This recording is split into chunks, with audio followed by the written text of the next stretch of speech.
நமது கேசி ட்ரிச்சி யூடியூப் சேனலை சப்ஸ்கிரைப் பண்ணுங்க. Like, share and comment. ஓசன்னா பாடுவோம் இயேசுவின் தாசரே, உன்னதத்திலே தாவீது மைந்தனுக்கு ஓசன்னா. ஓசன்னா பாடுவோம் இயேசுவின் தாசரே, உன்னதத்திலே தாவீது மைந்தனுக்கு ஓசன்னா. தந்தை மகன் தூயாவியாரின் பெயராலே ஆமென். நம் ஆண்டவராகிய இயேசு கிறிஸ்துவின் அருளும் கடவுளின் அன்பும் தூய ஆவியானவருடைய நட்புறவும் உங்கள் அனைவரோடும் இருப்பதாக. உம் ஆன்மாவோடும் இருப்பதாக. மன்றாடுவோமாக. என்றென்றுமுள்ள எல்லாம் வல்ல இறைவா, தாழ்மையின் எடுத்துக்காட்டை மனித இனம் பின்பற்ற எங்கள் மீட்பரை மனித உடல் எடுக்கவும் சிலுவையை ஏற்றுக்கொள்ளவும் செய்தீரே. அதனால் நாங்கள் அவரது பொறுமையை கற்றுக்கொண்டு அவரது உயிர்ப்பில் பங்கேற்க தகுதி பெறுமாறு எங்களுக்கு கனிவாய் அருள்வீராக. உம்மோடு தூயாவியாரின் ஒன்றிப்பில் இறைவனாய் என்றென்று வாழ்ந்து ஆட்சி செய்கின்ற அவர் வழியாக உம்மை மன்றாடுகின்றோம்.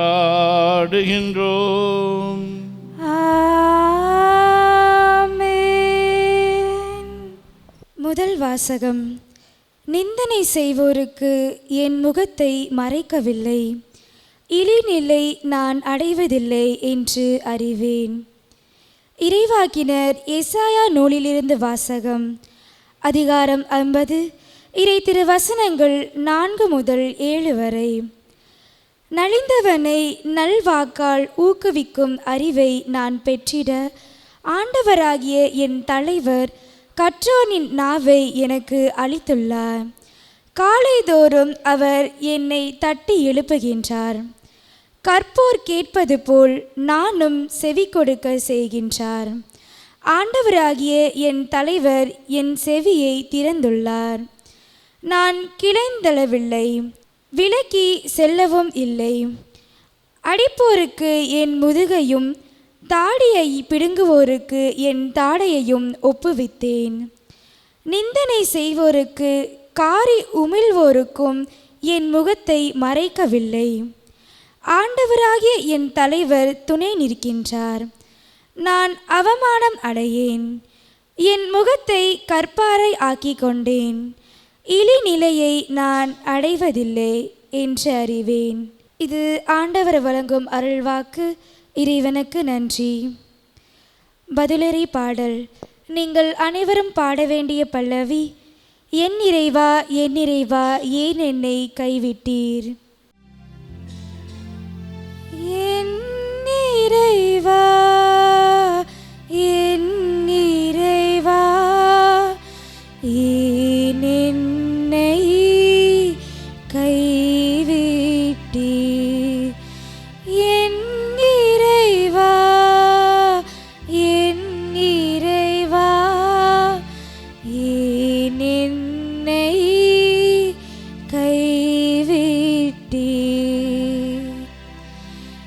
என்னை பார்ப்போர் எல்லாரும் ஏளனம் செய்கின்றனர். உதட்டை பிதுக்கி தலையசைத்து ஆண்டவர் மீது நம்பிக்கை வைத்தானே, அவர் இவனை மீட்கட்டும். தன் அன்பு கூர்ந்த இவனை அவர் விடுவிக்கட்டும் என்கின்றார். என் இறைவா, என் இறைவா, ஏன் என்னை கைவிட்டீர்? தீமை செய்வோரின் கூட்டம் என்னை வளைத்து கொண்டது. நாய் கொண்டார்கள். என் கைகளையும் கால்களையும் துளைத்தார்கள். என் எலும்புகள் எல்லாம் நான் என்னை விடலாம். என் இறைவா, என் இறைவா, ஏன் என்னை கைவிட்டீர்? இரண்டாம் வாசகம். கிறிஸ்து தம்மையே தாழ்த்தி கொண்டார்.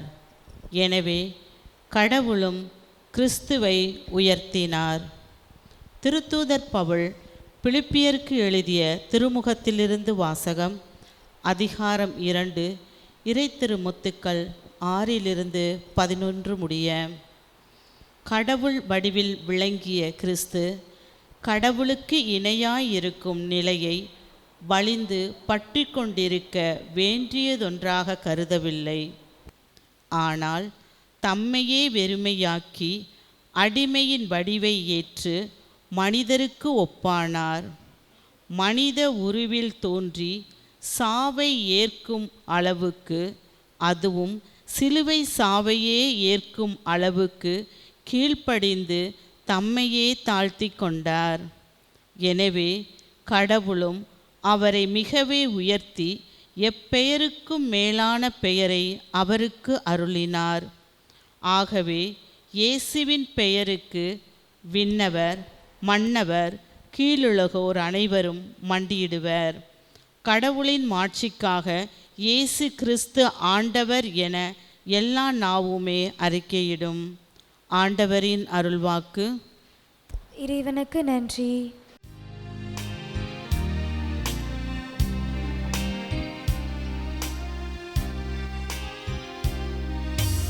ஆயன் தன் மந்தையை காப்பது போல ஆண்டவர் நம்மை காக்கின்றார். ஆயன் தன் மந்தையை காப்பது போல ஆண்டவர் நம்மை காக்கின்றார். சாவை ஏற்கும் அளவுக்கு, அதுவும் சிலுவை சாவையை ஏற்கும் அளவுக்கு கீழ்ப்படிந்து தம்மை தாழ்த்தி கொண்டார். எனவே கடவுளும் அவரை மிகவே உயர்த்தி எப்பெயருக்கும் மேலான பெயரை அவருக்கு அருளினார். ஆயன் தன் மந்தையை காப்பது போல ஆண்டவர் நம்மை காக்கின்றார். மத்தேயு எழுதியபடி நமது ஆண்டவராகிய இயேசு கிறிஸ்துவின் திருப்பாடுகள். பன்னிருவருள் ஒருவனாகிய யூதாசு இஸ்காரியோத்து தலைமை குருவரிடம் வந்து, இயேசுவை உங்களுக்கு நான் காட்டி கொடுத்தால் எனக்கு என்ன தருவீர்கள் என்று கேட்டான். அவர்களும் 30 வெள்ளி காசுகளை எண்ணி அவனுக்கு கொடுத்தார்கள். அது முதல் அவன் அவரை காட்டி கொடுப்பதற்கு வாய்ப்பு தேடி கொண்டிருந்தான். புலிபெற்ற அப்ப விழாவின் முதல் நாளில் சீடர்கள் இயேசுவை அணுகி வந்து, நீர் பாஸ்கா விருந்துண்ண நாங்கள் எங்கே ஏற்பாடு செய்ய வேண்டும் என விரும்புகிறீர் என கேட்டார்கள். இயேசு அவர்களிடம், நீங்கள் புறப்பட்டு நகருக்குள் சென்று இன்னாரிடம் போய், எனது நேரம் நெருங்கி வந்துவிட்டது, என் சீடர்களோடு வீட்டில் பாஸ்கா கொண்டாடப் போகிறேன் என போதகர் கூறுகிறார் என சொல்லுங்கள் என்றார். இயேசு தங்களுக்கு பணித்தபடியே சீடர்கள் செயல்பட்டு பாஸ்கா விருந்துக்கு ஏற்பாடு செய்தார்கள். மாலை வேளையானதும் அவர் 12 பந்தியில் அமர்ந்தார். அவர்கள் உண்டு கொண்டிருந்த பொழுது அவர், உங்களில் ஒருவன் என்னை காட்டிக் கொடுப்பான் என உறுதியாக உங்களுக்கு சொல்லுகிறேன் என்றார். அப்பொழுது அவர்கள் மிகவும் வருத்தமுற்றவர்களாய், ஆண்டவரே, அது நானோ என ஒவ்வொருவரும் அவர்களிடம் கேட்கத் தொடங்கினார்கள். அதற்கு அவர், என்னுடன் பாத்திரத்தில் தொட்டு உண்பவனே என்னை காட்டிக் கொடுப்பான். மானிட மகன் தம்மை பற்றி மறைநூலில் எழுதியுள்ளபடியே போகிறார். ஆனால் ஐயோ, அவரை காட்டிக் கொடுக்கிறவனுக்கு கேடு. அம்மனிதன் பிறவாதிருந்தால் அவனுக்கு நலமாயிருந்திருக்கும் என்றார். அவரை காட்டி கொடுத்த யூதாசும், ரபி, நானோ என அவரிடம் கேட்க, இயேசு, நீயே சொல்லிவிட்டாய் என்றார். அவர்கள் உணவருந்தி கொண்டிருந்த பொழுது இயேசு அப்பத்தை எடுத்து கடவுளை போற்றி அதை பிட்டு சீடருக்கு கொடுத்து, இதை பெற்று உண்ணுங்கள், இது எனது உடல் என்றார். பின்பு கிண்ணத்தை எடுத்து கடவுளுக்கு நன்றி செலுத்தி அவர்களுக்கு கொடுத்து, இதில் உள்ளதை அனைவரும் பருகுங்கள், ஏனெனில் இது எனது உடன்படிக்கையின் இரத்தம், பலருடைய பாவ மன்னிப்புக்காக சிந்தப்படும் இரத்தம். இனிமேல் என் தந்தையின் ஆட்சி வரும் அந்நாளில்தான் நான் உங்களோடு திராட்சை பழ ரசத்தை குடிப்பேன், அதுவரை குடிக்க மாட்டேன் என உங்களுக்கு சொல்கிறேன் என்றார். அவர்கள் புகழ் பாடல் பாடிவிட்டு ஒலிவ மலைக்கு சென்றார்கள். அதன் பின்பு இயேசு அவர்களிடம், இன்றிரவு நீங்கள் அனைவரும் என்னை விட்டு ஓடிப்போவீர்கள், ஏனெனில் 1000 வெட்டுவேன், அப்போது மந்தையில் உள்ள ஆடுகள் சிதறடிக்கப்படும் என்று மறைநூலில் எழுதியுள்ளது. நான் உயிருடன் எழுப்பப்பட்ட பின்பு உங்களுக்கு முன்பே கலிலேயாவுக்கு போவேன் என்றார். அதற்கு பேதுரு அவரிடம், எல்லாரும் உம்மை விட்டு ஓடிப்போய்விட்டாலும் நான் ஒருபோதும் ஓடிப்போக மாட்டேன் என்றார். இயேசு அவரிடம், இன்றிரவில் சேவல் கூவுமுன் 3 முறை நீ என்னை மறுதலிப்பாய் என உறுதியாக உனக்கு சொல்கிறேன் என்றார். பேதுரு அவரிடம், நான் உம்மோடு சேர்ந்து இறக்க வேண்டியிருந்தாலும் உம்மை ஒருபோதும் மறுதலிக்க மாட்டேன் என்றார். அவ்வாறே சீடர்கள் அனைவரும் சொன்னார்கள். பின்னர் இயேசு சீடர்களிடம் கெத்சமனி என்னும் இடத்திற்கு வந்தார். அவர், நான் அங்கே போய் இறைவனிடம் வேண்டும் வரை இங்கே அமர்ந்திருங்கள் என்று அவர்களிடம் கூறி பேதுருவையும் செபெதேயுவின் மக்கள் இருவரையும் தம்முடன் கூட்டி சென்றார். அப்போது அவர் துயரமும் மனக்கலக்கமும் அடைய தொடங்கினார். அவர், எனது உள்ளம் சாவு வரும் அளவுக்கு ஆழ்துயரம் கொண்டுள்ளது, நீங்கள் என்னோடு இங்கேயே தங்கி விழித்திருங்கள் என்று அவர்களிடம் கூறினார். பிறகு அவர் சற்று அப்பால் சென்று முகக்குப்பர விழுந்து, என் தந்தையே, முடிந்தால் இத்துன்பக் கிண்ணம் என்னை விட்டு அகலட்டும், ஆனாலும் என் விருப்பப்படியல்ல உம் விருப்பப்படியே நிகழட்டும் என்று கூறி இறைவனிடம் வேண்டினார். அதன் பின்பு அவர் சீடர்களிடம் வந்து அவர்கள் உறங்கிக் கொண்டிருப்பதைக் கண்டு பேதுருவிடம், 1 மணி நேரம் கூட என்னோடு விழித்திருக்க உங்களுக்கு வலுவில்லையா? உங்கள் மனம் ஆர்வமுடையதுதான், ஆனால் உடல் வலுவற்றது. எனவே சோதனைக்கு உட்படாதிருக்க விழித்திருந்து இறைவனிடம் வேண்டுங்கள் என்றார். மீண்டும் சென்று, என் தந்தையே, நான் குடித்தால் அன்றி இத்துன்பக்கெண்ணம் அகல முடியாதென்றால் உமது திருவுளப்படியே ஆகட்டும் என்று 2ஆம் முறையாக இறைவனிடம் வேண்டினார். அவர் திரும்பவும் வந்தபோது சீடர்கள் உறங்கிக் கொண்டிருப்பதை கண்டார். அவர்களுடைய கண்கள் தூக்க கலக்கமாக இருந்தன. அவர் அவர்களை விட்டு மீண்டும் சென்று மறுபடியும் அதே வார்த்தைகளை சொல்லி 3ஆம் முறையாக இறைவனிடம் வேண்டினார். பிறகு சீடர்களிடம் வந்து, இன்னும் உறங்கி ஓய்வெடுக்கிறீர்களா? பாருங்கள், நேரம் நெருங்கி வந்துவிட்டது. மானிட மகன் பாவிகளின் கையில் ஒப்புவிக்கப்படுகிறார். எழுந்திருங்கள், போவோம். இதோ என்னை காட்டிக் கொடுப்பவன் நெருங்கி வந்து விட்டான் என்று கூறினார். இயேசு தொடர்ந்து பேசி கொண்டிருந்த போது 12 ஒருவனாகிய யூதாசு அங்கு வந்தான். அவனோடு குருக்களும் மக்களின் மூப்பர்களும் அனுப்பிய பெருங்கூட்டம் வாள்களோடும் தடிகளோடும் வந்தது. அவரை காட்டிக் கொடுக்க இருந்தவன், நான் ஒருவரை முத்தமிடுவேன், அவர்தாம் இயேசு, அவரை பிடித்து கொள்ளுங்கள் என்று அவர்களுக்கு அடையாளம் சொல்லியிருந்தான். அவன் நேராக இயேசுவிடம் சென்று, ரபி, வாழ்க என கூறிக்கொண்டே அவரை முத்தமிட்டான். இயேசு அவனிடம், தோழா, எதற்காக வந்தாய் என்று கேட்டார். அப்பொழுது அவர்கள் இயேசுவை அணுகி அவரை பற்றி பிடித்து கைது செய்தனர். உடனே இயேசுவோடு இருந்தவருள் ஒருவர் தமது கையை நீட்டி வாளை உருவி தலைமை குருவின் பணியாளரை தாக்கி அவருடைய காதை துண்டித்தார். அப்பொழுது இயேசு அவரிடம், உனது வாளை அதன் உரையில் திரும்ப போடு, ஏனெனில் வாளை எடுப்போர் அனைவரும் வாளால் அழிந்து போவர். நான் என் தந்தையின் துணையை வேண்ட முடியாதென்றா நினைத்தாய்? நான் வேண்டினால் அவர் 12 பெரும் படை பிரிவுகளுக்கு மேற்பட்ட வானதூதரை எனக்கு அனுப்பி வைப்பாரே. அப்படியானால் இவ்வாறு நிகழ வேண்டும் என்ற மறைநூல் வாக்குகள் எவ்வாறு நிறைவேறும் என்றார். அவ்வேளையில் இயேசு மக்கள் கூட்டத்தை பார்த்து, கல்வனை பிடிக்க வருவது போல் வாள்களோடும் தடிகளோடும் என்னை கைது செய்ய வந்தது ஏன்? நான் நாள்தோறும் கோவிலில் அமர்ந்து கற்பித்து கொண்டிருந்தேன், நீங்கள் என்னை பிடிக்கவில்லையே. இறைவாக்கினர் எழுதியவை நிறைவேறவே இவை அனைத்தும் நிகழ்கின்றன என்றார். அப்பொழுது சீடர்கள் எல்லாரும் அவரை விட்டு விட்டு தப்பி ஓடினார்கள். இயேசுவை பிடித்தவர்கள் அவரை தலைமை குரு கயப்பாவிடம் கூட்டி சென்றார்கள். அங்கே மறைநூல் அறிஞரும் மூப்பர்களும் கூடி வந்தார்கள்.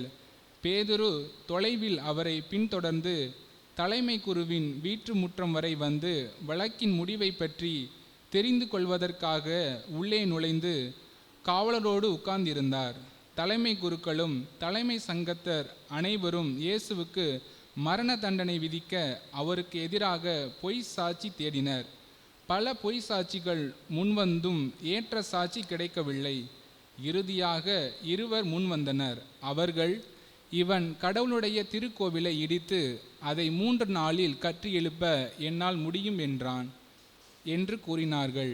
அப்பொழுது தலைமை குரு எழுந்து அவரிடம், இவர்கள் உனக்கு எதிராக கூறும் சான்றுக்கு மறுமொழி கூற மாட்டாயா என்று கேட்டார்.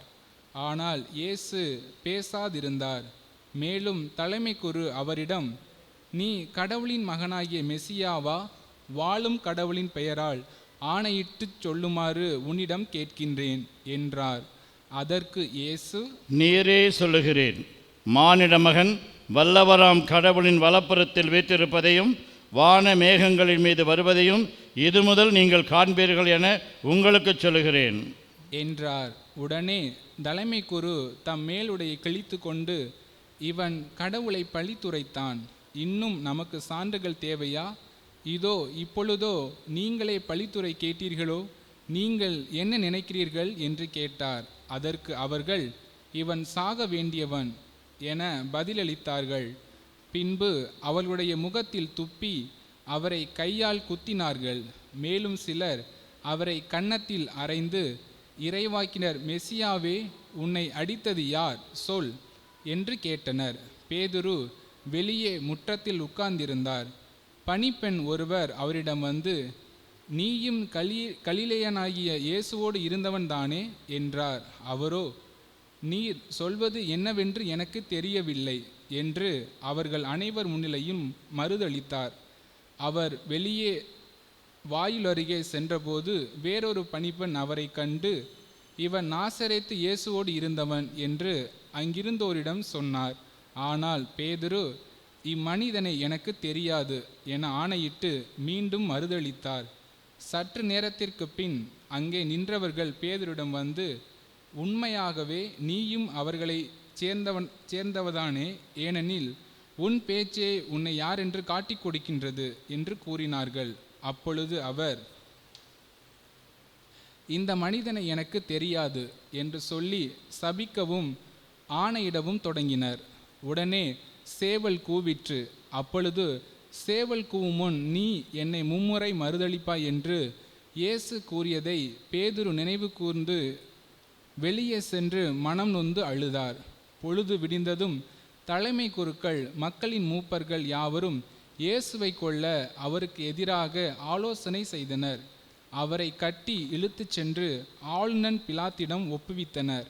அதன்பின் இயேசு தண்டனை தீர்ப்பு அடைந்ததை கண்டபோது அவரை காட்டி கொடுத்த யூதாசு மனம் வருந்தி தலைமை குருக்களிடமும் மூப்பர்களிடமும் 30 வெள்ளி காசுகளையும் திருப்பி கொண்டு வந்து, பழி பாவமில்லாதவரை காட்டி கொடுத்த பாவம் செய்தேன் என்றான். அதற்கு அவர்கள், அதை பற்றி எங்களுக்கென்ன, நீயே பார்த்துக்கொள் என்றார்கள். அதன்பின் அவன் அந்த வெள்ளி காசுகளை கோவிலில் எறிந்துவிட்டு புறப்பட்டு போய் தூக்கு போட்டு கொண்டான். தலைமை குருக்கள் வெள்ளி காசுகளை எடுத்து, இது இரத்தத்திற்கான விலையாதலால் இதை கோவிலில் காணிக்கை பெட்டியில் போடுவது முறையல்ல என்று சொல்லி கலந்தாலோசித்து அந்நியரை அடக்கம் செய்ய அவற்றை கொண்டு குயவன் நிலத்தை வாங்கினார்கள்.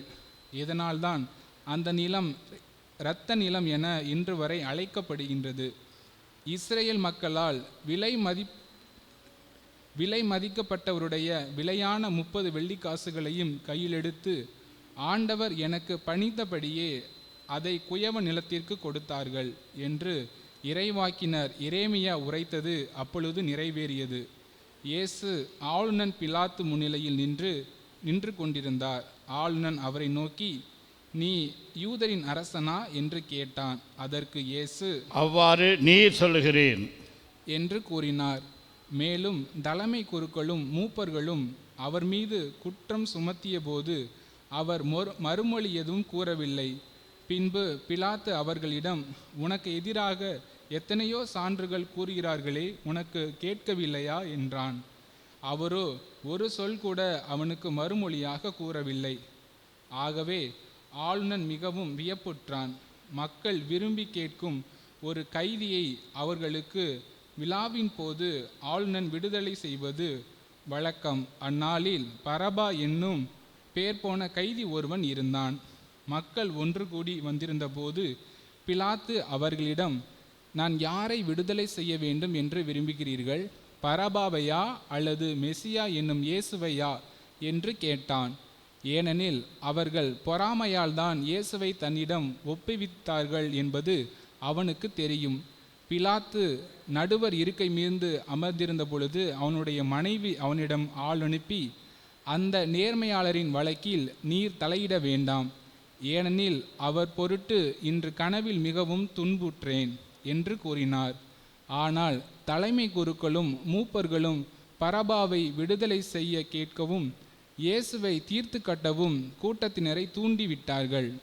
ஆளுநன் அவர்களை பார்த்து, இவ்விருவரில் யாரை விடுதலை செய்ய வேண்டும், உங்கள் விருப்பம் என்ன என்று கேட்டான். அதற்கு அவர்கள் பரபாவை என்றார்கள். பிலாத்து அவர்களிடம், அப்படியானால் மெசியா என்னும் இயேசுவை நான் என்ன செய்ய வேண்டும் என்று கேட்டான். அனைவரும் சிலுவையில் அறையும் என்று பதிலளித்தனர். அதற்கு அவன், இவன் செய்த குற்றம் என்ன என்று கேட்டான். அவர்களோ சிலுவையில் அறையும் என்று இன்னும் உரக்க கத்தினார்கள். பிலாத்து தன் முயற்சியால் பயனேதும் ஏற்படவில்லை, மாறாக கலகமே உருவாகின்றது என்று கண்டு கூட்டத்தினரின் முன்னிலையில் தண்ணீரை எடுத்து, இவனது இரத்த பழியில் எனக்கு பங்கில்லை, நீங்களே பார்த்து கொள்ளுங்கள் என கூறி தன் கைகளை கழுவினான். அதற்கு மக்கள் அனைவரும், இவனுடைய இரத்த பழி எங்கள் மேலும் எங்கள் பிள்ளைகள் மேலும் விழட்டும் என்று பதில் கூறினார். அப்பொழுது அவன் பரபாவை அவர்கள் விருப்பத்திற்கிணங்க விடுதலை செய்தான். இயேசுவை கசையால் அடித்து சிலுவையில் அறையுமாறு ஒப்புவித்தான். ஆளுநனின் படைவீரர் இயேசுவை ஆளுநன் மாளிகைக்கு கூட்டிச் சென்று அங்கிருந்த படைப்பிரிவினர் அனைவரும் அவர் முன் ஒன்று கூடினர். அவருடைய ஆடைகளை உரித்து கருஞ்சிவப்பு நிறமுள்ள தளர் அங்கியை அவருக்கு அணிவித்தனர். அவர்கள் ஒரு முள்மூடி பின்னி அவரது தலையின் மேல் வைத்து அவருடைய வலக்கையில் ஒரு கோலை கொடுத்து அவர் முன் முழந்தாள் படியிட்டு, யூதரின் அரசரே வாழ்க என்று சொல்லி ஏளனம் செய்தனர். அவர் மேல் துப்பி அக்கோலை எடுத்து அவருடைய தலையில் அடித்தனர். அவரை ஏளனம் செய்த பின் அவர் மேல் இருந்த தளர் அங்கியை கலற்றிவிட்டு அவருடைய ஆடைகளை அணிவித்து அவரை சிலுவையில் அறைவதற்காக இழுத்துச் சென்றனர். அவர்கள் வெளியே சென்றபோது சிரேன் ஊரைச் சேர்ந்த சீமோன் என்ற பெயருடைய ஒருவரை கண்டார்கள். இயேசுவின் சிலுவையை சுமக்கும்படி அவர்களை கட்டாயப்படுத்தினார்கள். மண்டையோட்டு இடம் என்று சொல்லப்படும் கொல்கொத்தாவுக்கு வந்தார்கள். இயேசுவுக்கு கசப்பு கலந்த திராட்சை ரசத்தை குடிக்க கொடுத்தார்கள். அவர் அதை சுவைத்த பின் குடிக்க விரும்பவில்லை. அவர்கள் அவரை சிலுவையில் அறைந்த பின் குலுக்கல் முறையில் அவருடைய ஆடைகளை பங்கிட்டு கொண்டார்கள். பின்பு அங்கே உட்கார்ந்து காவல் காத்தார்கள். அவரது தலைக்கு மேல் அவரது மரண தண்டனைக்கான காரணத்தை எழுதி வைத்தார்கள். அதில் இவன் யூதரின் அரசனாகிய இயேசு என்று எழுதப்பட்டிருந்தது. அதன் பின் அவருடைய வலப்புறம் ஒருவனும் இடப்புறம் ஒருவனுமாக 2 கள்வர்களை அவருடன் சிலுவையில் அறைந்தார்கள். அவ்வழியே சென்றவர்கள் தங்கள் தலைகளை அசைத்து, கோவிலை இடித்து 3 நாளில் கட்டி எழுப்புகிறவனே, உன்னையே விடுவித்துக்கொள். நீ இறைமகன் என்றால் சிலுவையில் இருந்து இறங்கி வா என்று அவரை பழித்துரைத்தார்கள். அவரோ தலைமை குருக்கள், மறைநூல் அறிஞர்களுடனும் மூப்பர்களுடனும் சேர்ந்து அவரை ஏளனம் செய்தனர். அவர்கள், பிறரை விடுவித்தான், தன்னையே விடுவிக்க இயலவில்லை. இவன் இஸ்ரேலுக்கு அரசனாம். இப்பொழுது சிலுவையில் இருந்து இறங்கி வரட்டும், அப்பொழுது நாங்கள் இவனை நம்புவோம். கடவுளிடம் இவன் உறுதியான நம்பிக்கை கொண்டிருந்தானாம். அவர் விரும்பினால் இப்பொழுது இவனை விடுவிக்கட்டும். நான் இறைமகன் என்றானோ என்று கூறினார்கள். அவ்வாறே அவரோடு சிலுவையில் அறையப்பட்டிருந்த கள்வர்களும் அவரை இகழ்ந்தார்கள். நண்பகல் 12 மணி முதல் பிற்பகல் 3 மணி வரை நாடு முழுவதும் இருள் உண்டாயிற்று. 3 மணியளவில் இயேசு, ஏலே ஏலே லெமா சமக்தானி, அதாவது என் இறைவா, என் இறைவா, ஏன் என்னை கைவிட்டீர் என்று உரத்த குரலில் கத்தினார். அங்கே நின்று கொண்டிருந்தவர்களுள் சிலர் அதை கேட்டு, இவன் எலியாவை கூப்பிடுகிறான் என்றனர். உடனே அவர்களுள் ஒருவர் ஓடி சென்று கடற்பஞ்சை எடுத்து புளித்த திராட்சை ரசத்தில் தோய்த்து அதை கோலில் மாட்டி அவருக்கு குடிக்க கொடுத்தனர். மற்றவர்களோ, பொறு, எலியா வந்து அவனை விடுவிப்பாரா என்று பார்ப்போம் என்றார்கள். இயேசு மீண்டும் உரத்த குரலில் கத்தி உயிர் விட்டார்.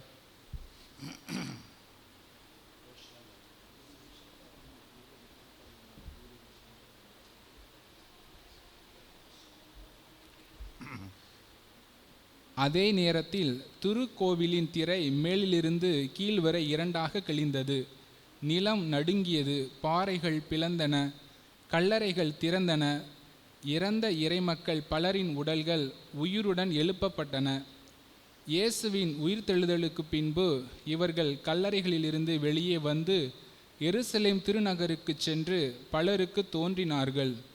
நூற்றுவர் தலைவரும் அவரோடு இயேசுவை காவல் காத்தவர்களும் நிலநடுக்கத்தையும் நிகழ்ந்த யாவற்றையும் கண்டு மிகவும் அஞ்சி, இவர் உண்மையாகவே இறைமகன் என்றார்கள். கலிலேயாவிலிருந்து இயேசுவை பின்பற்றி அவர்களுக்கு பணிவிடை செய்து வந்த பல பெண்களும் அங்கிருந்தார்கள். அவர்கள் தொலைவில் நின்று உற்று நோக்கி கொண்டிருந்தார்கள். அவர்களிடையே மகதல மரியாவும், யாக்கோப்பு, யோசேப்பு ஆகியோரின் தாய் மரியாவும், செபதேயுவின் மக்களுடைய தாயும் இருந்தார்கள். மாலை வேளையானதும் அரிமத்தியா ஊரைச் சேர்ந்த யோசேப்பு என்னும் பெயர் கொண்ட செல்வர் ஒருவர் அங்கே வந்தார். அவரும் இயேசுவுக்கு சீடராய் இருந்தார். அவர் பிலாத்திடம் போய் இயேசுவின் உடலை கேட்டார். பிலாத்தும் அதை கொடுத்துவிட கட்டளையிட்டான். யோசேப்பு அவ்வுடலை பெற்று தூய்மையான மெல்லிய துணியால் சுற்றி தமக்கென பாறையில் வெட்டியிருந்த புதிய கல்லறையில் கொண்டு போய் வைத்தார். அதன் வாயிலில் ஒரு பெருங்கல்லை உருட்டி வைத்துவிட்டு போனார்.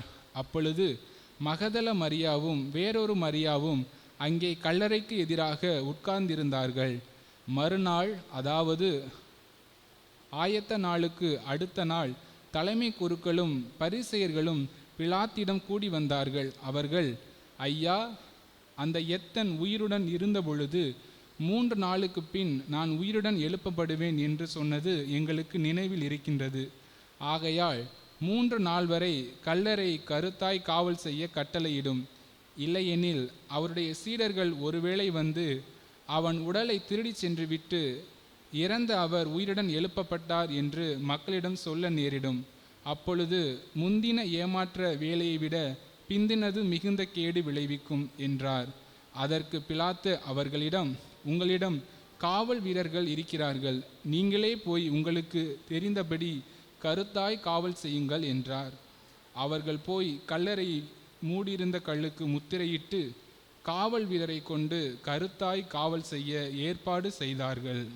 பிரியமானவர்களே, மத்தேயு நற்செய்தி 16, 13 முதல் 18, யோவான் நற்செய்தி பிரிவு 6, 51 முதல் 58 போன்ற பகுதிகளின் அடிப்படையில் நான் சொல்லும் சின்ன சின்ன நம்பிக்கை அறிக்கைகளை தயவு செய்து திருப்பிச் சொல்லுங்கள். Praise the Lord. Praise the Lord. ஆவே மரியா. ஆவே மரியா. இயேசுவே உமக்கு புகழ். இயேசுவே உமக்கு புகழ். இயேசுவே உமக்கு நன்றி. இயேசுவே உமக்கு நன்றி. மரியே வாழ்க. மரியே வாழ்க. சூசை தந்தையே வாழ்க. சூசை தந்தையே வாழ்க. சூசை மாமுனியே வாழ்க. சூசை மாமுனியே வாழ்க. இயேசுவின் இரத்தம் ஜெயம். இயேசுவின் இரத்தம் ஜெயம். இயேசுவே நீரே மெசியா. இயேசுவே நீரே மெசியா. நீரே வாழும் கடவுளின் மகன். நீரே வாழும் கடவுளின் மகன். இயேசுவே நீரே என் ஆண்டவர். இயேசுவே நீரே என் ஆண்டவர். நீரே என் கடவுள். நீரே என் கடவுள். இயேசுவே நீரே என் ஒப்பற்ற செல்வம். இயேசுவே நீரே என் ஒப்பற்ற செல்வம். இயேசுவே நீரே என் ஆயர். இயேசுவே நீயே என் ஆயர். எனக்கேதும் குறையில்லை. எனக்கேதும் குறையில்லை. எனக்கேதும் பயமில்லை. எனக்கேதும் பயமில்லை. எனக்கேதும் கவலை இல்லை. எனக்கேதும் கவலை இல்லை. இயேசுவே நீரே என் ஆன்ம உணவு. இயேசுவே நீரே என் ஆன்ம உணவு. நீரே என் ஆன்ம பானம். நீரே என் ஆன்ம பானம். நீரே என் ஆன்ம பெலன். நீரே என் ஆன்ம பலன். பாவ சங்கீர்த்தனம் என்ற பாவம் சங்கீதனம் என்ற ஒப்புரவு அருள்சாதனத்தின் வழியாக ஒப்புரவு அருள் சாதனத்தின் வழியாக நீரே என் பாவங்களை எல்லாம் மன்னிக்கிறேன். நீரே என் பாவங்களை எல்லாம் மன்னிக்கின்றீர். என் நோய்களை எல்லாம் குணமாக்குகின்றேன். என் நோய்கள் எல்லாம் குணமாக்குகின்றீர். பாவ கட்டுகளிலிருந்தும் பாவ கட்டுகளில் இருந்தும் சாப கட்டுகளிலிருந்தும் சாப கட்டுகளில் இருந்தும் விடுதலை தருகிறீர். விடுதலை பெறுகின்றீர். நன்றி இயேசுவே. நன்றி இயேசுவே. நான் சொன்னது திருப்பிச் சொன்னீர்கள், ரொம்ப நன்றி. பிரியமானவர்களே, அமெரிக்க நாட்டினுடைய முன்னாள் அதிபர் ஒபாமா மற்றும் அவருடைய துணைவியார் மிஷல் இவர்களை பற்றி ஃபேஸ்புக்கிலே சில வருடங்களுக்கு முன்பு ஒரு வைரலான கதை, ரொம்பவும் பிரபலியமான ஒரு கதை வந்தது. அது என்னவென்றால், ஒரு நாள் ஒபாமாவும் மிஷலும் அமெரிக்காவிலே புகழ்பெற்ற ஒரு ஹோட்டலுக்கு சாப்பிட போனார்கள். அங்கே அந்த ஹோட்டலினுடைய முதலாளியை பார்த்ததும் மிஷல் ஒபாமையிடம் எக்ஸ்கியூஸ் மீ என்று சொல்லிவிட்டு அந்த ஆளுடன் ஒதுக்கமான ஒரு இடத்துக்கு சென்று கொஞ்ச நேரம் சிரித்து பேசிக் கொண்டிருந்தார். ஒபாமாவுக்கும் மிஷலுக்கு ஒரு ஹோட்டல் முதலாளியிடம் என்ன வேண்டி கிடக்கிறது பேசுவதற்கு என்று யோசித்தார். மிஷல் திரும்பி வந்தவுடன், ஆமாம், அவர்கிட்ட போயிட்டு சிரித்து பேசிகிட்டு இருந்தியே, அப்படி என்ன பேசினாய் என்று கேட்டாராம். அதற்கு மிஷல், ஒன்றுமில்லை, அவரும் நானும் ஒரே காலேஜில் தான் படித்தோம். அப்போது அவர் என்ன ஒரு தலையாக காதலிச்சார். ஆனால் நான் முடியாதுன்னு சொல்லிட்டேன். அதுக்கப்புறம் 40 வருஷத்துக்கு அப்புறம் இப்போ தான் பார்க்குறேன். அதனால தான் அவரோடு நான் நலம் விசாரித்து பேசிக்கொண்டிருந்தேன் என்று சொன்னாராம். அதற்கு ஒபாமா, ஓ அப்படியா என்று சொல்லிவிட்டு, ஒருவேளை நீயும் அவரை காதலித்து கல்யாணம் பண்ணியிருந்தீன்னா இந்த அழகான ஹோட்டலுக்கு நீதான் முதலாளி ஆகியிருப்பாய், அப்படித்தானே என்று கேட்டாராம். அதற்கு மிஷல், இல்லை, நான் அவரை கல்யாணம் பண்ணியிருந்தால் நான் தான் அவரை அமெரிக்காவினுடைய அதிபராக்கியிருப்பேன் என்று சொன்னாராம். பிரியமானவர்களே, இந்த வேடிக்கையான கதையை நான் எதற்கு சொல்கிறேன் என்றால், இன்றைய உலகில் ஜனநாயக முறையில் யாரும் நாட்டினுடைய தலைவர்களாக அரசர்களாக உருவாவதில்லை. சில சக்திகளால் உருவாக்கப்படுகிறார்கள். கிங் மேக்கர்ஸ் என்னும் ஆங்கிலத்தில் சொல்லப்படும் இந்த சக்திகள் ஒரு அரசியல் கட்சி சார்ந்த அமைப்பாக இருக்கலாம், அல்லது செல்வாக்கு நிறைந்த தலைவர்களாக இருக்கலாம், அல்லது கரன்சி தாராளமாய் புரளும் தொழில் அதிபர்களாக இருக்கலாம். இவர்களே ஆட்சியின் உண்மையான அதிகார மையம். அரசருக்கு பெயரளவிற்கு ஒரு நாற்காலியை கொடுத்துவிட்டு அதில் உட்கார சொல்லிவிட்டு நிர்வாக இயந்திரத்தின் சகல அம்சங்களையும் தீர்மானிப்பவர்கள் இந்த பின்புல இயக்குநர்கள்தான். இப்படிப்பட்ட அரசாட்சிக்கு பெயர் பொம்மை அரசாட்சி என்று பெயர். பிரியமானவர்களே, இது போன்ற பொம்மை அரசாட்சி நடத்த இயேசுவுக்கு 2 வாய்ப்புகள் வந்தன. மத்தேயு நற்செய்தி 4:8, யோவான் நற்செய்தி 6:14-15 வசனங்கள்.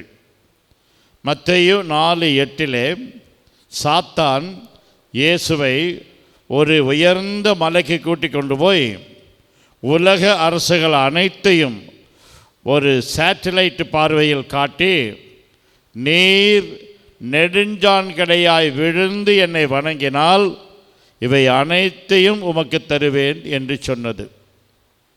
யோவான் நற்செய்தி 6:14-15 5000 பேருக்கு இயேசு அதிசயமாக உணவளித்த பின் மக்கள் அவரை பிடித்து கொண்டு போய் அரசராக்க முயற்சி செய்தார்கள் என்று எழுதப்பட்டிருக்கிறது. ஆக தானாக தேடி வந்த இந்த 2 வாய்ப்புகளையும் இயேசு நிராகரித்தார் என்பது நமக்கு தெரியும்.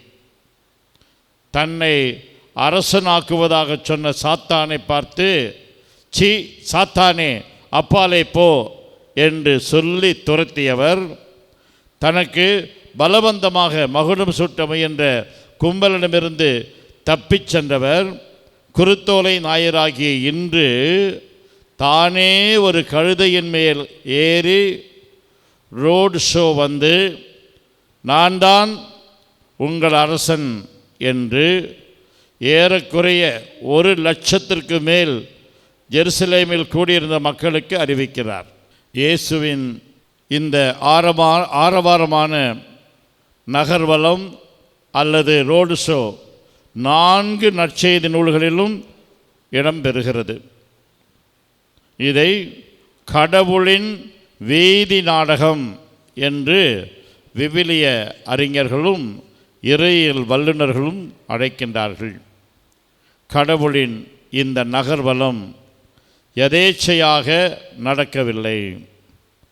நற்செய்தி குறிப்புகளின் அடிப்படையில் பார்த்தால் இயேசுவே இதை திட்டமிட்டு நடத்தி இருக்கிறார் என்பது தெரிகிறது.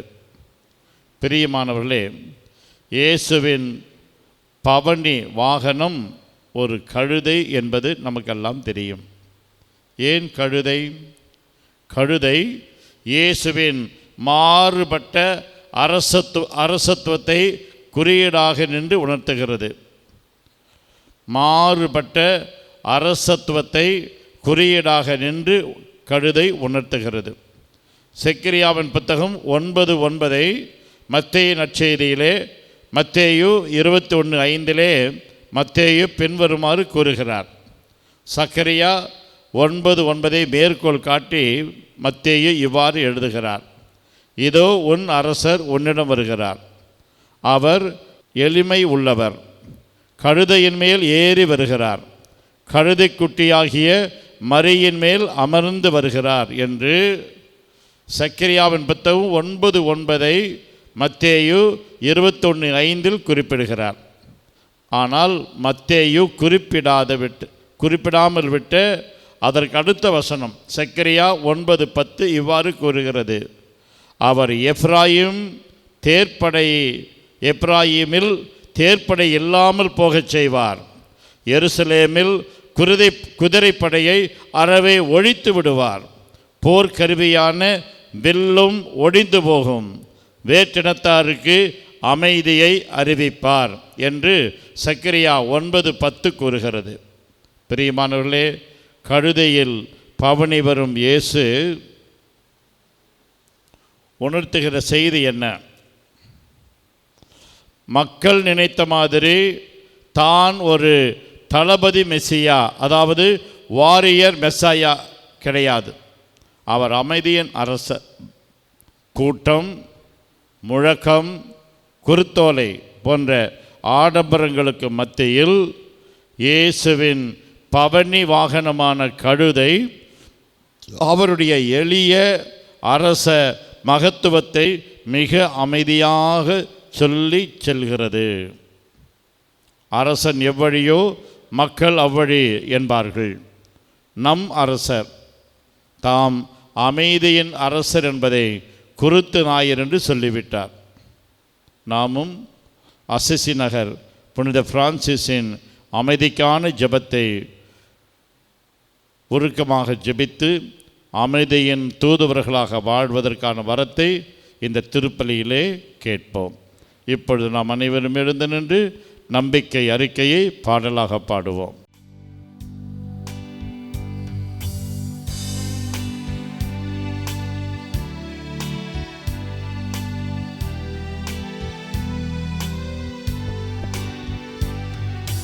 விண்ணையும் மண்ணையும் படைத்தவராம் கடவுள் ஒருவர் இருக்கின்றார்.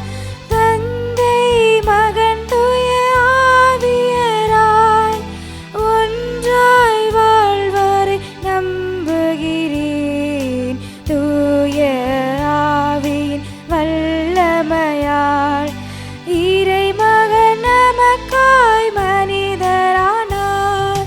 கன்னி மரியிடம் பிறந்தவராம் இயேசுவை உறுதியாய் நம்புகிறேன்.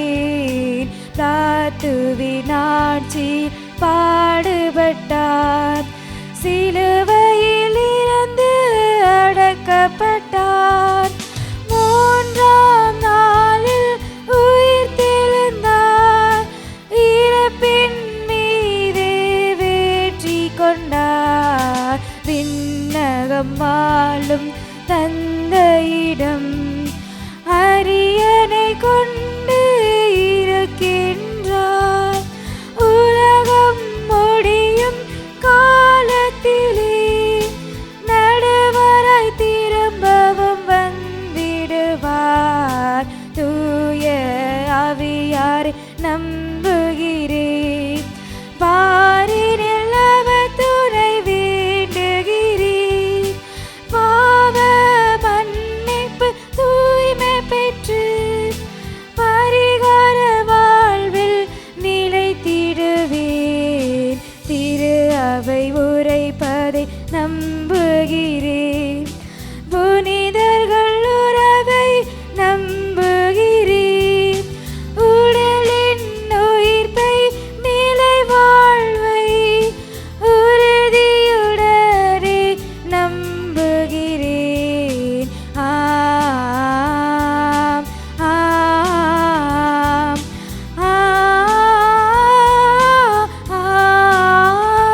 ஆமென். மன்றாட்டுகள்.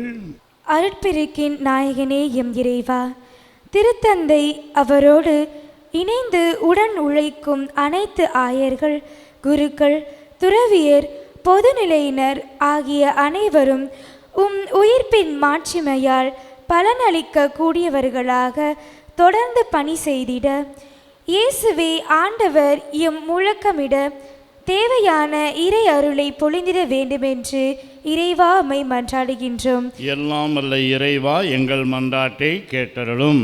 நன்மைகளின் நாயகனே எம் இறைவா, வரவிருக்கும் இப்புனித வார நாட்களில் நாங்கள் எங்கள் பாவங்களையும் பலவீனத்தையும் குற்றங்களையும் களைந்து வழக்கமாக மேற்கொள்ளும் நிகழ்வாக பாஸ்கா விழாவை கொண்டாடாமல் உள்ளத்தில் மாற்றம் நிறைந்தவர்களாக தூய மனதுடன் உம்மை அணுகி வர இறைவா உம்மை மன்றாடுகின்றோம். எல்லாம் வல்ல இறைவா எங்கள் மன்றாட்டை கேட்டருளும். ஏழைகளின் திருவுருவே எம் இறைவா, ஏழைகளின் திருவுருவே எம் இறைவா, இந்த அருளிருக்க நாட்களில் தவ முயற்சியால் மட்டும் நாங்கள் கவனம் செலுத்தாமல் உள்ளத்தில் மனமாற்றமும் அதன் வெளிப்பாடாக ஏழைகள் மட்டில் கவனம் செலுத்தி அவர்களின் வாழ்வு சிறந்து விளங்கிட அந்த மீட்பின் செயலின் வழியாக சீடத்துவ வாழ்வில் அவர்களும் பங்கேற்க தேவையான மீட்பின் அருளை பொழிய வேண்டும் என்று இறைவா உம்மை மன்றாடுகின்றோம். எல்லாம் வல்ல இறைவா, எங்கள் மன்றாட்டை கேட்டருளும். அன்பு தந்தையே எம் இறைவா, இன்று உலகளாவிய நவீன வளர்ச்சி என்ற பாதையில் வளர்ந்த நாடுகளில் பொருளாதார தாக்கத்தில் சிக்கி தவிக்கும் ஏழை நாடுகளில் வேலையில்லாத திண்டாட்டம், பொருளாதார நெருக்கடிகள், ஊழல், லஞ்சம், தீவிரவாத அச்சுறுத்தல்கள் இவைகளினால் வாழ்வை இழந்து தவிக்கும் ஏழை மக்களின் மீது உமது அளவு கடந்த இரக்கத்தினால் இத்தவக்கால அருள் வளங்களை பெற தேவையான உமது வல்லமையை பொழிந்திட வேண்டுமென்று இறைவா உம்மை மன்றாடுகின்றோம். எல்லாம் வல்ல இறைவா, எங்கள் மன்றாட்டை கேட்டருளும். மக்களின் நலன்களில் என்றும் அக்கறையுள்ள எம் இறைவா, விவசாயிகளின் தேவை இந்த தேசத்திற்கு எவ்வளவு முக்கியம் என்பதையும் அவர்களின் எல்லா முயற்சிகளிலும் அரசு முன்னுரிமை கொடுத்து எதிர்கால தலைமுறைகளுக்கு விவசாயத்தின் முக்கியத்துவத்தை உணர்த்தவும் விவசாயம் சிறப்புடன் நடைபெற நல்ல மழையை பொழிந்திட வேண்டும் என்று இறைவா உம்மை மன்றாடுகின்றோம். எல்லாம் வல்ல இறைவா, எங்கள் மன்றாட்டை கேட்டருளும். பிரியமானவர்களே, உலகெங்கும் அமைதி நிலவ வேண்டுமெனவும் திரு அவையில் ஒற்றுமை நிலவ வேண்டுமெனவும் வரப்போகிற தேர்தலிலே மத சார்பற்ற கட்சிகள் ஆட்சிக்கு வந்து நல்லாட்சி தர வேண்டும் எனவும் தேர்வு எழுதி முடித்திருக்கிற பிள்ளைகள் தங்கள் விடுமுறை நாட்களை பயனுள்ள வகையில் செலவழிக்க அருள் தர வேண்டும் என்றும் நம் ஒவ்வொருவருடைய தனிப்பட்ட கருத்துக்கள் நிறைவேறவும் நாம் இப்பொழுது மௌனமாக ஜெபிப்போம். இந்த மன்றாட்டுகளை எல்லாம் எங்கள் ஆண்டவராகிய அதே கிறிஸ்து வழியாக தந்திட வேண்டும் என்று நம்பிக்கையோடு மன்றாடுகிறோம். நல்ல பிதாவே, ஆமென்.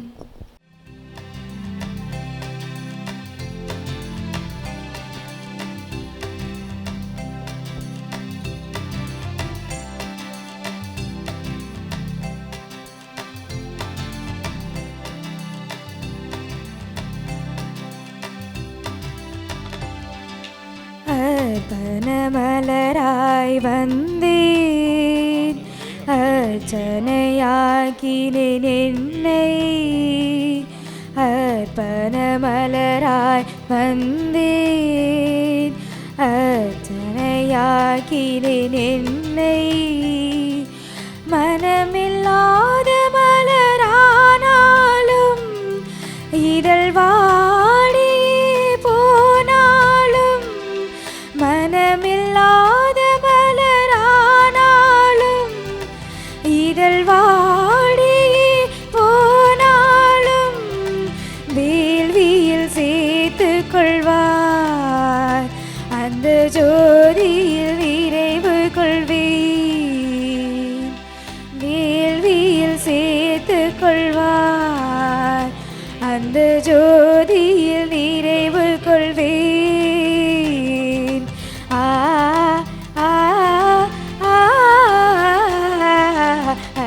அர்ப்பணமலராய் வந்தேன், அர்ச்சனையாக்கினேன் என்னை.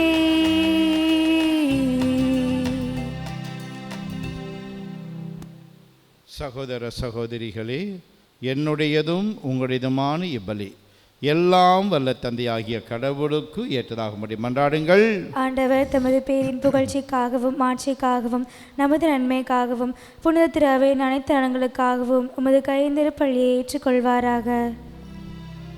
ஆண்டவரே, ஒரே திருமகனின் பாடுகளால் நீர் எம்மீது கொண்டுள்ள இரக்கம் நெருங்கி வருவதாக.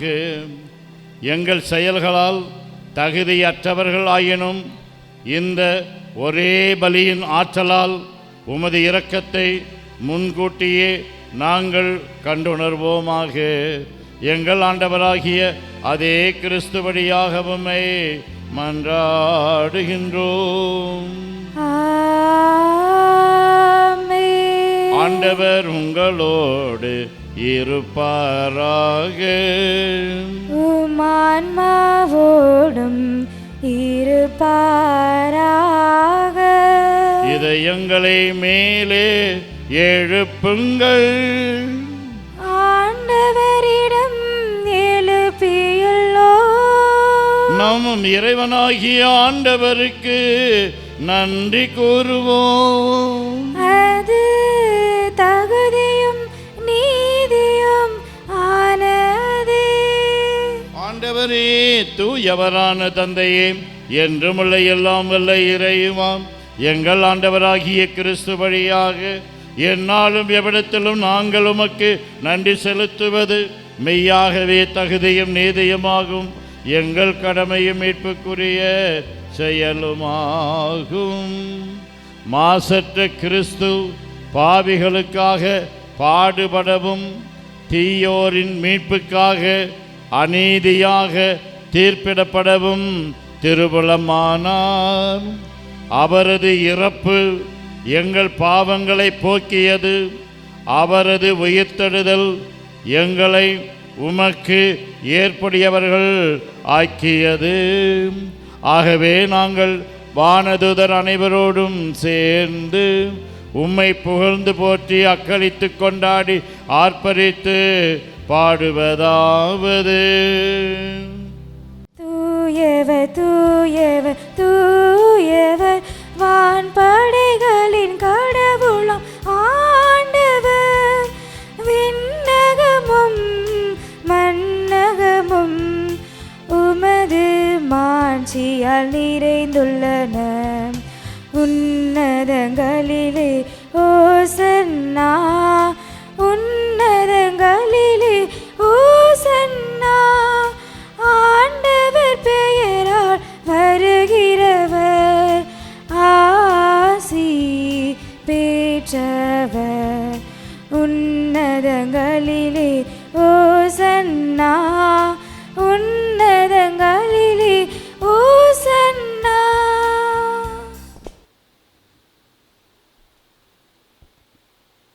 ஆண்டவரே, நீர் மெய்யாகவே தூயவர், தூய்மை அனைத்துக்கும் ஊற்று. ஆகவே உம்முடைய ஆவியை பொழிந்து இக்காணிக்கைகளை தூய்மைப்படுத்த உம்மை வேண்டுகின்றோம். இவ்வாறு எங்கள் ஆண்டவர் இயேசு கிறிஸ்துவின் உடலும் இரத்தமுமாக எங்களுக்கு இவை மாறுவனவாக. அவர் பாடுபட உளம் கனிந்து தம்மை கையளித்த போது அப்பத்தை எடுத்து நன்றி செலுத்தி அதை பிட்டு தம் சீடர்களுக்கு அளித்து கூறியதாவது: அனைவரும் இதிலிருந்து பெற்று உண்ணுங்கள், ஏனெனில் இது உங்களுக்காக கையளிக்கப்படும் என் உடல்.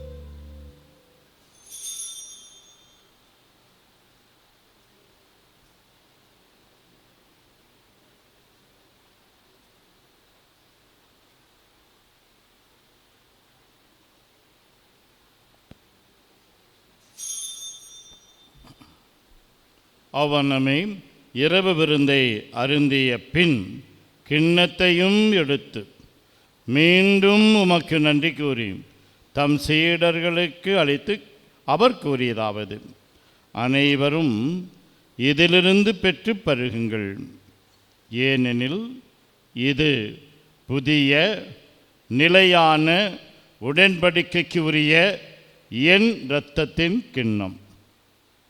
இது பாவ மன்னிப்புக்கென்று உங்களுக்காகவும் பலருக்காகவும் சிந்தப்படும். இதை என் நினைவாக செய்யுங்கள்.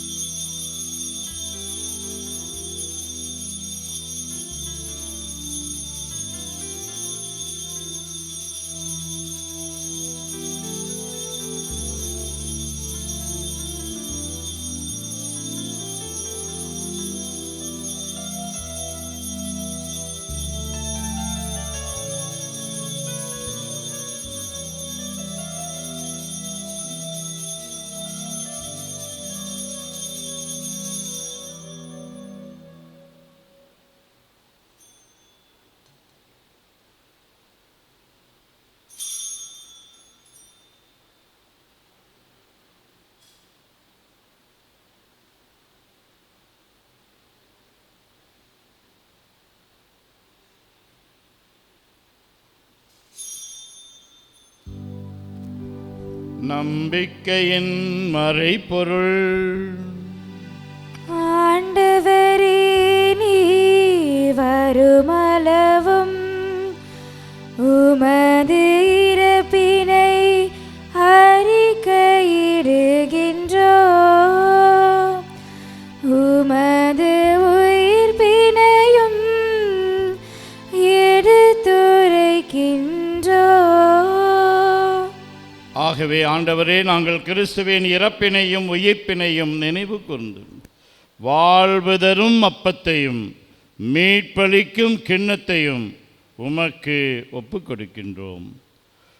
திருமுன் நின்று உமக்கு ஊழியம் புரிய தகுந்தவர்கள் என எங்களை ஏற்றுக்கொண்டீர். எனவே உமக்கு நன்றி செலுத்துகின்றோம். மேலும் கிறிஸ்துவின் உடலிலும் இரத்தத்திலும் பங்கு கொள்ளும் எங்களை தூய ஆவியார் ஒன்று சேர்க்க வேண்டுமென உம்மை தாழ்மையுடன் மன்றாடுகின்றோம். ஆண்டவரே, உலகெங்கும் பரவியிருக்கும் உமது திரு அவையை நினைவு கூர்ந்தருளும். எங்கள் திருத்தந்தை லியோ, எங்கள் ஆயர் ஆரோக்கியராஜ், எல்லா திருநிலையினர் ஆகிய அனைவரோடும் உமது திரு அவை அன்பில் நிறைவு பெறச் செய்தருளும்.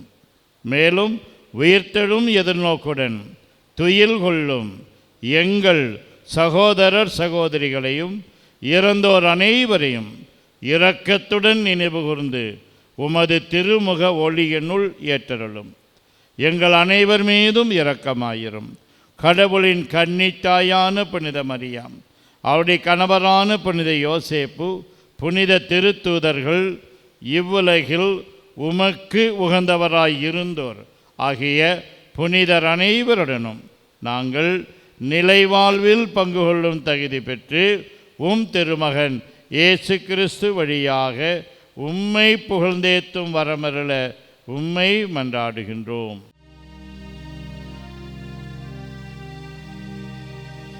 இவர் வழியாக இவரோடு இவரில் எல்லாம் வல்ல இறைவனாகிய தந்தையே, தூய ஆவியாரின் ஒன்றிப்பில் எல்லா புகழும் மாட்சியும் என்றென்றும் உமக்கு உரியதே.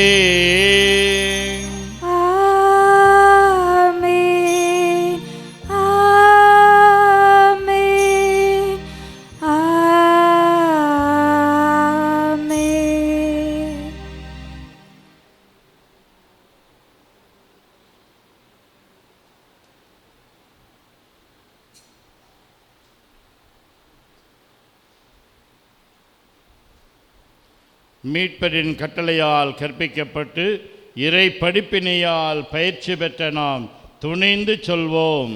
விண்ணுலகில் இருக்கின்ற எங்கள் தந்தையே, உமது பெயர் தூயதென போற்ற பெறுக. உமது ஆட்சி வருக. உமது திருவுள்ளம் விண்ணுலகில் நிறைவேறுவது போல மண்ணுலகிலும் நிறைவேறுக. எங்கள் அன்றாட உணவை இன்று எங்களுக்கு தாரும். எங்களுக்கு எதிராக குற்றம் செய்வோரை நாங்கள் மன்னிப்பது போல எங்கள் குற்றங்களை மன்னியும். எங்களை சோதனைக்கு உட்படுத்தாதேயும், தீமையிலிருந்து எங்களை விடுவித்தருளும். ஆண்டவரே, தீமை அனைத்திலிருந்தும் எங்களை விடுவித்து எங்கள் வாழ்நாளில் அமைதியை கனிவுடன் அருள உம்மை மன்றாடுகின்றோம். உமது இரக்கத்தின் உதவியால் நாங்கள் பாவத்திலிருந்து எப்போதும் விடுதலை பெற்று யாதொரு கலக்கமும் இன்றி நலமாயிருப்போமாக. நாங்கள் எதிர்நோக்கி இருக்கும் பேரின்பத்துக்காகவும் எம் மீட்பராகிய இயேசு கிறிஸ்துவின் வருகைக்காகவும் காத்திருக்கின்றோம். ஏனெனில் ஆட்சியும் வல்லமையும் மாட்சியும் என்றென்றும் உமதே.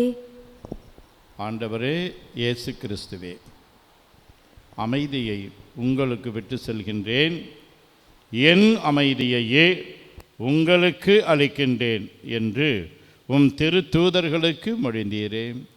எங்கள் பாவங்களை பாராமல் உமது திரு அவையின் நம்பிக்கையை கண்ணோக்கி உமது திருவுளத்திற்கு ஏற்ப அதற்கு அமைதியையும் ஒற்றுமையையும் அளித்தருள்வீராக.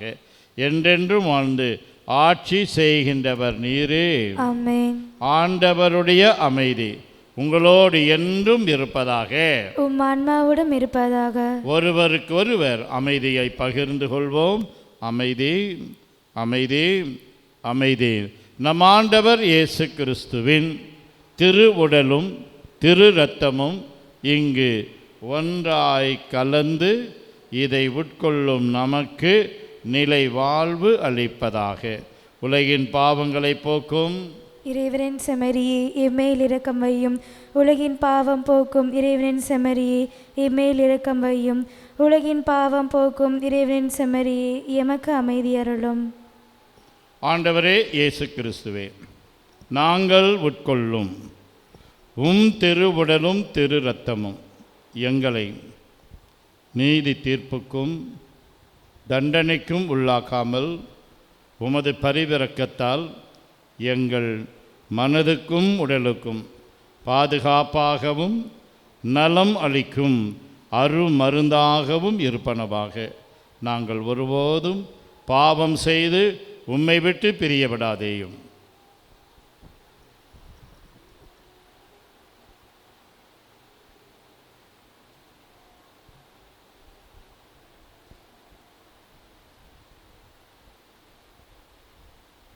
இதோ இறைவனின் செம்மறி,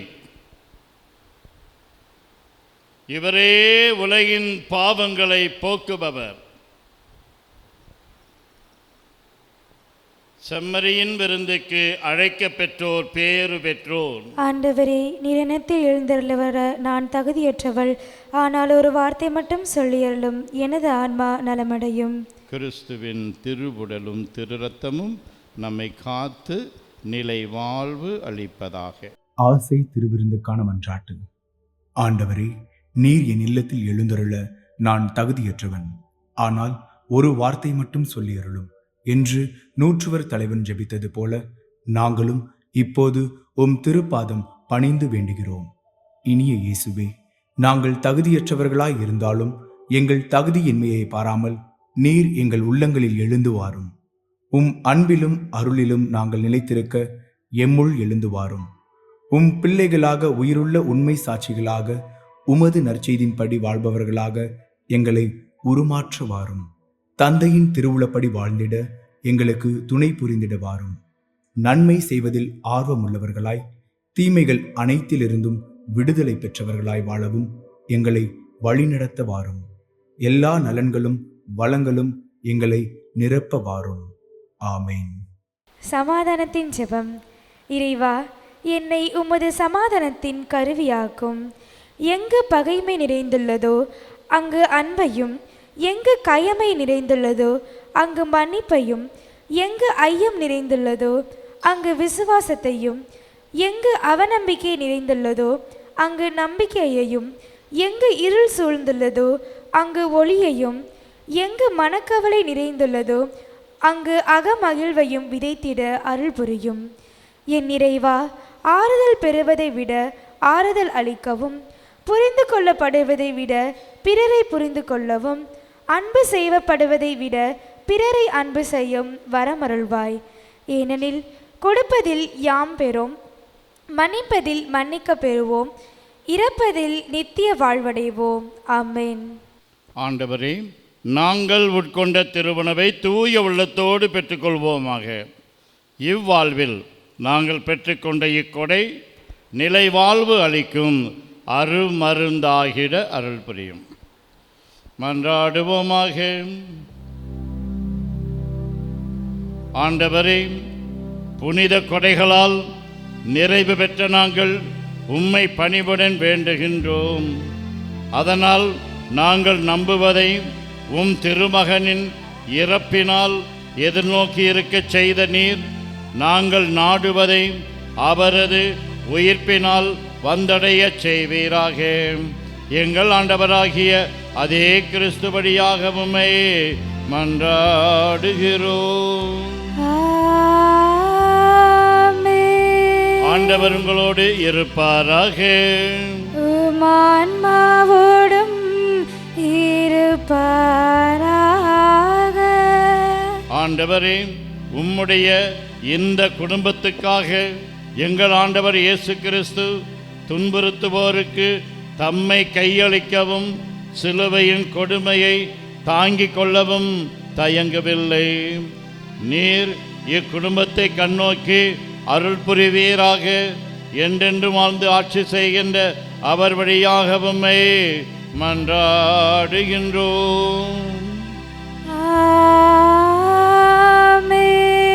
எல்லாம் வல்ல இறைவன் தந்தை மகன் தூயாவியானவர் உங்களுக்கு ஆசை வழங்குவாராக.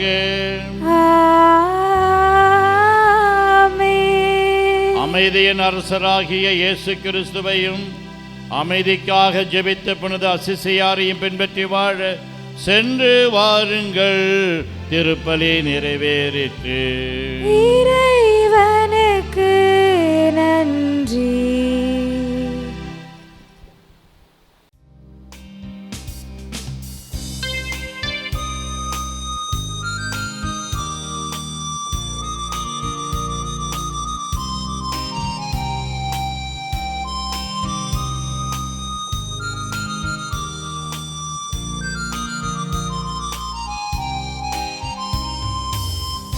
ஆயிரக்கணக்கான வருடங்களாய் இம்மாண்டவரே உம்மை எதிர்பார்த்தோம்.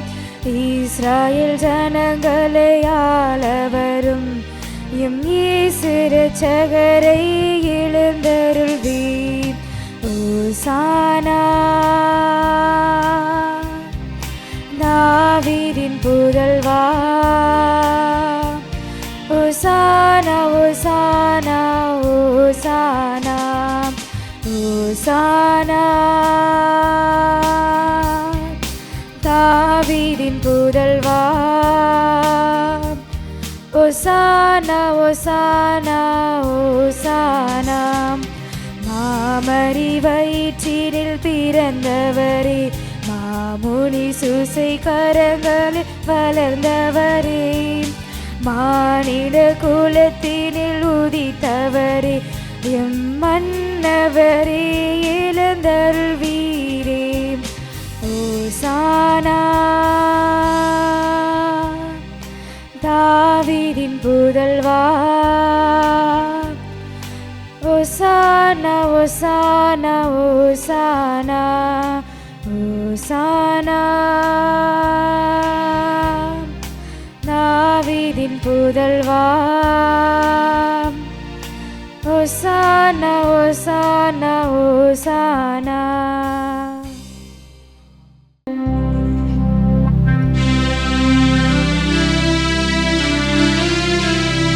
நிலையான புகழுக்குரிய தூய இறை நற்கருணைக்கு எல்லா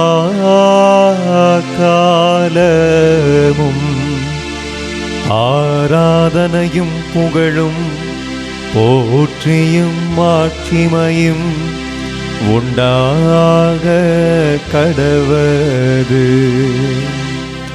தந்தை மகன் தூய ஆவியாரின் பெயராலே ஆமென்.